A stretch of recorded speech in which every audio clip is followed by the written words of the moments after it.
Happy Valentine's Day, Philadelphia. My name is Francesco Belafonte.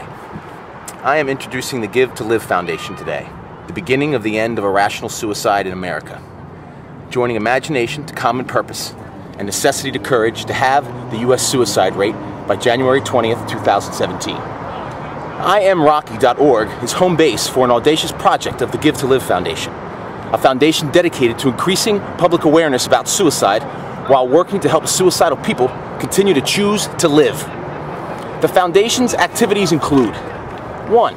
Providing a public forum for anyone touched by suicide as a place to share and learn. 2. Publicizing the daily tragedy of suicide in America. 3.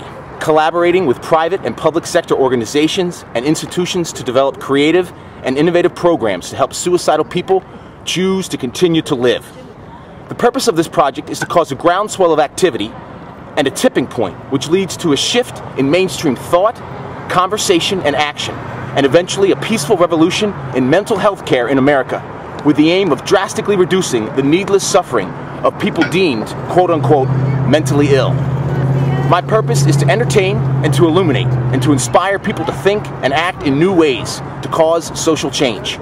I'm out to make a meaningful difference for as many people as possible by appreciating, honoring, and leveraging the genius thinking of others in creative ways.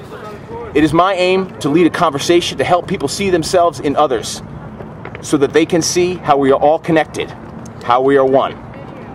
I left my job on February 14th, 2000 as a leader at an internet startup in San Francisco to share a story about my past. My intention was to become a voice in a conversation in this country that I wasn't hearing. My goal was to free myself up to be in a position to help people who are suicidal or on their way to being so. I left my job as a leader at an internet startup to lead a conversation about creating possibility for people struggling with the familiar question, to be or not to be. At times, it's hard for me to believe that that was 9 years ago today. There have been some ups and there have been some downs, but through it all, there has been growth, development, and learning. I've learned many valuable lessons about and from the missteps I took in late 1997, leading up to my near-death experience due to acute carbon monoxide poisoning, a highly ambivalent suicide attempt that came as close to being a suicide as one can get, literally. I have learned lessons that I want to share with others to increase the possibility for people to live the life of their dreams, to live a life beyond their dreams. The Golden Rule has been and will continue to be my guide in thought and action as I work diligently to be the change that I wish to see in this world. Another powerful phrase in my life for the last couple years has been taped to the top of my television above the screen. Love for all, hatred for none. I think my journey over the last 9 years could be characterized as a struggle between self-love and self-hate. When I'm loving myself, the world is a magical place. Obstacles and barriers melt away. Things become easier.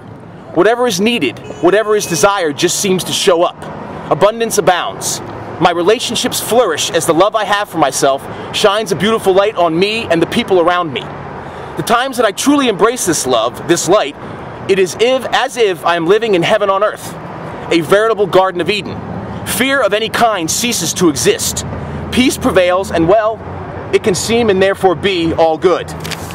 When I am hating myself, the world is a frustrating, difficult place to be. Roadblocks and pitfalls seem to be at every turn. Things become challenging, if not seemingly impossible to do. A scarcity mindset takes hold, which casts a shadow across everything in my world. As I cut myself off from others, and isolation becomes my default modus operandi, relationships invariably suffer as the ties that bind weaken over time when conversation and connection wane. Life can certainly become a living hell. Dis-ease prevails as well as fear. Fear of anything. Fear of everything. Fear. It can seem and therefore be all bad. All good, all bad. Extremes.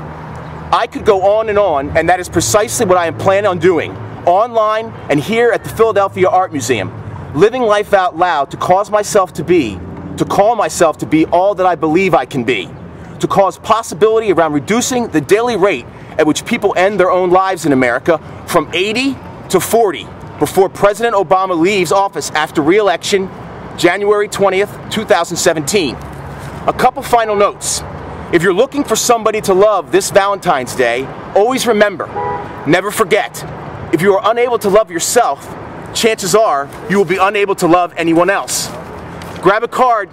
Guys, grab a card, you get a free t-shirt, IamRocky.org. We are all the same. There's nothing to believe here. If you're thinking about killing yourself today, I'm suggesting that you consider spending some time trying to think about something else. Anything else. I'm here to help. If you'd like to talk to me, please give me a call.